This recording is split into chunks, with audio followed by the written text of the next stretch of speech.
South ఇండియాలోని అతి తక్కువ ధరలకి రత్నాలనందించే ఏకైక సంస్థ 6JVR. అమ్మ ప్రేమ కన్న కమ్మదనము లేదు, తెలుగు భాష కన్నా తినలేదు. దినసేవ కన్నా తీర్థయాత్రయలేదు, దైవభక్తి కన్నా ధనము లేదు. ఒక వ్యక్తిత్వము క్రమ్మి వేసినది సాహో ఆంధ్రదేశమునే. ఒక వ్యక్తిత్వము క్రమ్మి వేసినది సాహో ఆంధ్రదేశమునే. ఒక సేవాధృతి పారద్రోలినది, ఒక సేవాధృతి పారద్రోలినదహో ఉప్పెన్లు తుఫానులన్. ఒక సేవాధృతి పారద్రోలినదహో ఉప్పెన్లు తుఫానులన్. ఒక భాషాకృతి వేషమయ్యే తెలుగై ఓంకారమై భువిన్. ఒక భాషాకృతి వేషమయ్యే తెలుగై ఓంకారమై భువిన్. ఒక కృష్ణాకృతి మండలిన్, ఒక కృష్ణాకృతి మండలిన్ శతజయంత్యుత్సాహమై దీపిలన్. భూమండలాన్ని వసుధ అంటారు తెలుగులో. వసుధ అంటే వసువుల్ని ధరించింది అని అర్థం. వసువులు అంటే బంగారం, వెండి, నవరత్నాలన్నీ వస్తాయి. ఈ వసుధలో చాలా ముఖ్యమైన అక్షరం ఇది. వా తీసేసినా సుధా ఉంటుంది, నష్టం లేదు. ధా తీసేసినా వసు ఉంటుంది, బంగారం అని అర్థం, నష్టం లేదు. కానీ వసుధలో ఏం తీయకూడదు అంటే సు అనేది తీయకూడదు. వసుధలో సు తీస్తే వధ మిగులుతుంది. అస్సు అంటే మంచి, ఆ మంచితనం మూర్తీభవించిన సు అనేటువంటి వర్ణము సువర్ణమే మండలి వెంకటకృష్ణారావు గారు. అవనిలో ఉండే మంచితనం అంతా గడ్డ కట్టి ఆయన అవనిగడ్డలో పుట్టాడు. ఆ అవనిగడ్డకి తుఫాను వచ్చినప్పుడు, సునామీ వచ్చినప్పుడు, ఉప్పెన్లు కమ్మేసినప్పుడు పంచె పైకి అడ్డం కట్టి లేచి రైతులందరినీ పిలిచి శవాలు సైతం మోసి అనాథలకి అన్నం పెట్టి ఆదరించి తాను ఒక శాసనసభ్యుడుగా తనని అంతకుముందే ఏకగ్రీవంగా ఎన్నుకున్నటువంటి ప్రజలకి ఒక ఎమ్మెల్యే ఎంత చేయగలడో అంతకు 10 రెట్లు చేసినటువంటి మహానుభావుడే. అటువంటి వాళ్ళు ఉన్నటువంటి సీమ, వాళ్ళ పేరు తలుచుకున్న చోట మళ్ళీ అటువంటి దుర్భిక్షం రాదు. ఇప్పుడు శత జయంతి వేడుకలు జరుపుకోవడంలో మన ఆశ ఏమిటి అంటే ఆ మహానుభావుని ఆశీస్సుల వల్ల మళ్ళీ ఆంధ్రప్రదేశ్ రాష్ట్రంలో ఎటువంటి దుర్భిక్షము రాకుండా సుభిక్షంగా వర్ధిల్లుతుంది, అందులో సందేహమే లేదు. అయినా సుభిక్షంగా వర్ధిల్లింపజేసేటువంటి అద్భుతమైన నాయకత్వం మనకి ఏడాది క్రితం లభించింది. మనం అదృష్టవంతులం. నిజంగానే నాకు పద్మశ్రీ రాగానే అప్పుడు ప్రభుత్వాన్ని గురించి నేను మాట్లాడాను, కానీ మొట్టమొదట ఫోన్ చేసిన 10 మందిలో నారా చంద్రబాబు నాయుడు గారు ఉన్నారు. వెంటనే అప్పుడు ఆయన ప్రతిపక్ష నాయకుడు. వెంటనే ఫోన్ చేసి నరసింహారావు గారు చాలా సంతోషం, మీరు పద్మశ్రీ పొందారు, మాకు ఆనందంగా ఉంది అని చెప్పారు. వెంటనే అంతటి సహృదయం, కళలని సాహిత్యాలని పోషించేటువంటి నాయకుడు దొరకడం ఆంధ్రప్రదేశ్ చేసుకున్నటువంటి అదృష్టం.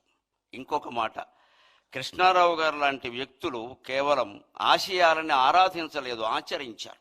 గాంధీయవాదులమని చెప్పుకోవడం అంటే గాంధీ గారి కర్ర మా ఇంట్లో పెట్టి వెళ్ళారు, గాంధీ గారి చెప్పులు మా ఇంట్లోనే విడిచారు, గాంధీ గారి కళ్ళజోడు నేనే తుడిచా అని చెప్పుకోవడం కాదు. గాంధేయవాదాన్ని ఆచరించడమే నిజమైనటువంటి ఆరాధన. ఊరికే పూజలు పురస్కారాలు కాదు, దాన్ని ఆచరించామా లేదా, అనుసరించామా లేదా. స్వాతంత్ర సమర యోధులకు కేటాయించినటువంటి హౌసింగ్ బోర్డు వాళ్ళ ఇల్లు కూడా ఆయన తిరస్కరించి నాకు ప్రభుత్వం ఎమ్మెల్యేగా క్వార్టర్ ఇచ్చింది, అది చాలు అన్నాడు.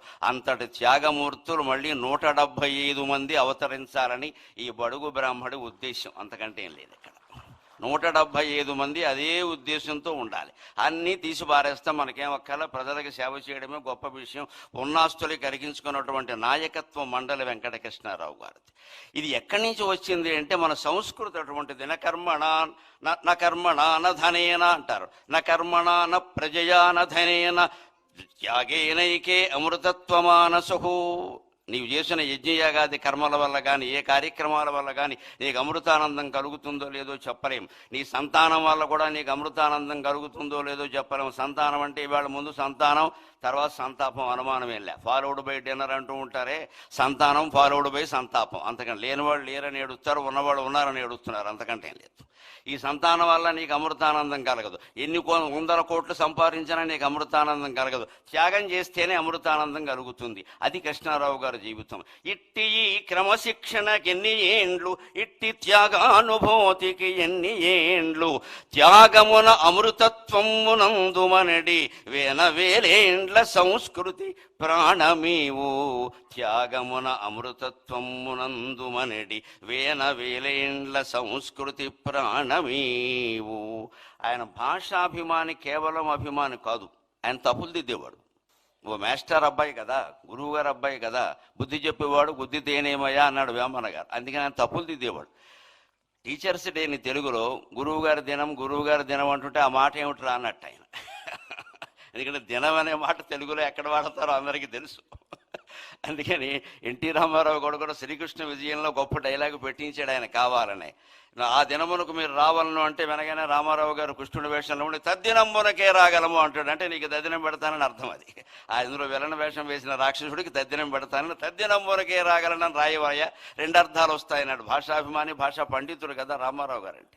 అలాగే ఈయన కూడా అదే. కాబట్టి గురువు గారి దినం అంటే ఏమిటది? గురు పూజా మహోత్సవం అని మొట్టమొదట మార్చిన వాడు మండల వెంకట కృష్ణారావు గారు. భాషలో అటువంటి దోషాలు సరిచేయాలి మనం. మదర్స్ డే, ఫాదర్స్ డే కానీ తల్లి దినం, తండ్రి దినం అనకూడదు. మనకి దినాలు పెట్టే అలవాట్లేదు. ప్రతిరోజు తల్లిని గౌరవిస్తాం, ప్రతిరోజు తండ్రిని గౌరవిస్తాం. మనకి డేస్ జరుపుకోవడం మానేసి వాళ్ళ పుట్టినరోజు నాడు వాళ్ళ దగ్గర కూర్చుని పారసేవ చేస్తే అది మాతృభాషా దినోత్సవం, మాతృదేవీ దినోత్సవం కూడా అవుతుంది. అటువంటి ఆదర్శాలన్నీ మనం స్వీకరిద్దాం. ఇవాళ మండలి బుద్ధప్రసాద్ గారు కూడా తండ్రికి ముమ్మూర్తుల 100కి 100 పాళ్ళు ప్రతిరూపమైనటువంటి వ్యక్తి. వ్యాసభారతంలో అటువంటి వ్యక్తుల గురించి ఒక మాట చెబుతారు. అంగాద్ సంభవసి ఆత్మావై పుత్ర నామాసి, అంగాద్ సంభవసి ఆత్మావై పుత్ర నామాసి. నా యొక్క ప్రత్యంగము రూపుదాల్చి నువ్వు పుట్టావయ్యా అంటాడు తండ్రి కొడుకుతో వేదంలో. అలాగే కృష్ణారావు గారి యొక్క ఆత్మ, బుద్ధి, మనస్సు, దేహం సర్వావయవాలు రూపుదాల్చి పుట్టినటువంటి వ్యక్తి బుద్ధప్రసాద్ గారు. ఎప్పుడు మేము రాజకీయాలతో సంబంధం లేకుండా మేము 3-4 గ్రూపుకి చెందిన వాళ్ళం ఉన్నాం. నాకు వాట్సాప్లు లేవు కానీ మాట్లాడుకుంటాం ఫోన్లో. ఏం మాట్లాడుకున్నా భాషా సాహిత్యం, ఇంకో మాట ఉండదు అక్కడ. అటువంటి స్నేహం బుద్ధప్రసాద్ గారితో ఉంది. వారి కార్యక్రమం మొదట్లో ఆయన 100వ జయంతి గురించి చాలా విశేషాలు మనకి చెప్పారు.